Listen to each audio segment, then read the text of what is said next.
Oh, there you are, YouTube. We are doing a random ranking today, and it's going to be done so in one take fashion. There will be no editing. So I'm just going to go ahead and go to my movie collection behind me, pick out 3 movies, and then we will rank those movies. These movies will be chosen at random. I have no clue what I just picked right there. I have no clue. Well, I know what that one is. I have no clue what this movie is. Ooh, a little sticky. And then a movie from, let's say, down here. If I have not seen any of these movies, I will replace them. Let's see what we have. Ah, man, barely remember that.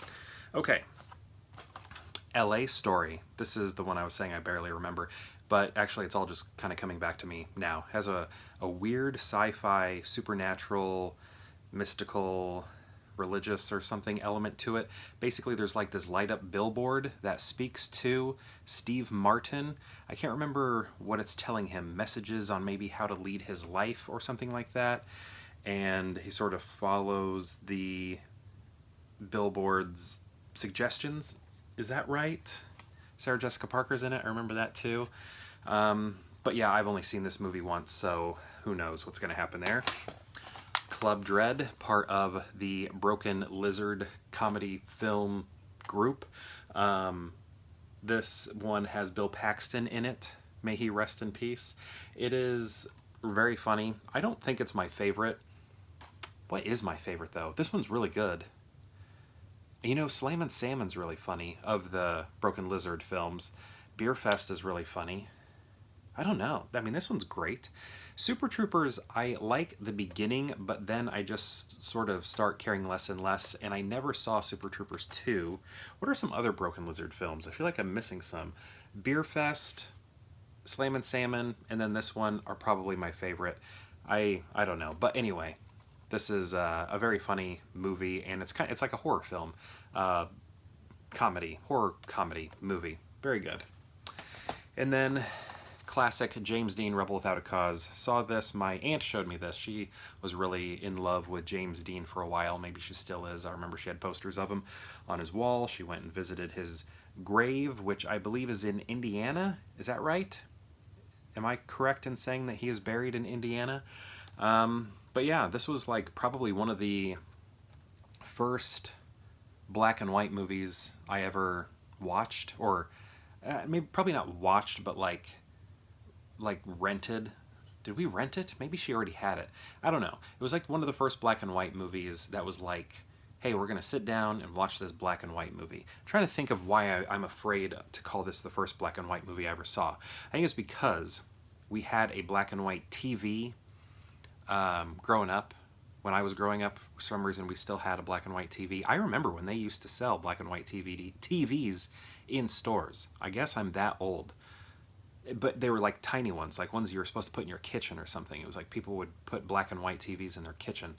But I remember that, going to Sears and still seeing black and white TVs for sale. And I don't think I'm that old. Maybe I am. But anyway, so I watched a lot of movies in black and white that maybe weren't originally in black and white. But all I'm trying to say is I saw this movie when I was very young because my aunt was obsessed with Rebel Without a Cause. Well, James Dean and this movie. So, how do we rank these? These movies, saw this that first time when I was a kid, and then I watched it one other time. LA Story, watched it one time. Thought I had forgotten everything about it until I started remembering as I was talking to you. And then this one I've seen the most, but it's not my favorite Broken Lizard movie, but I do like it. So how do we rank these? I'm thinking, I don't know, the cover art. Should we rank by cover art? Probably not. If we rank by cover art, I'm going to say Rebel Without a Cause, then LA Story. I like that sunset that we're seeing here. It's almost like the LA Story. The text right there is a cutout, and we are looking through it and seeing a nice LA sunset there. And then, this one's just kind of generic. I don't know. all these heads down here. Okay. What do I do? I don't know. It's like, here's the thing. I'm not passionate about any of these movies, personally. So, do I pick, like, a classic as number one because it's, like, stood the test of time? Wait a second. Why is this in color? The picture back here is in color. Why?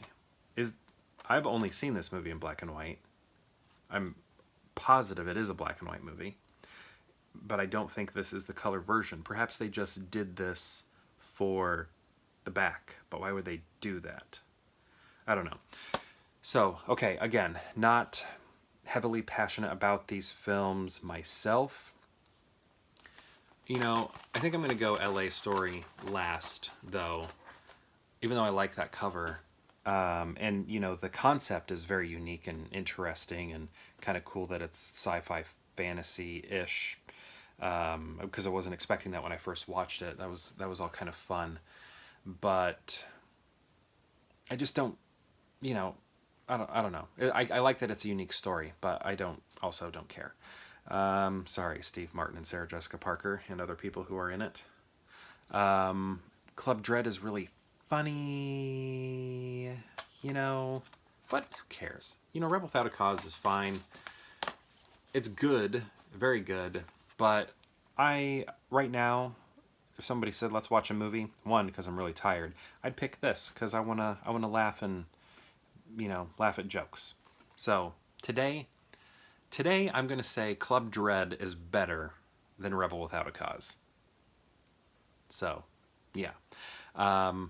I don't know. It's a mood thing today. It's a mood thing. I want to watch a comedy right now. I actually want to go to bed right now. But I'm going to say this. This is my ranking right here. Club Dread, Rebel Without a Cause, and LA Story. Have you seen these movies? And if so, what do you think of these movies? And if you've seen all three of them, how would you rank them? Feel free to tell me in the comments. I'd love to know. And perhaps I'll see you tomorrow for more Pure Hangout.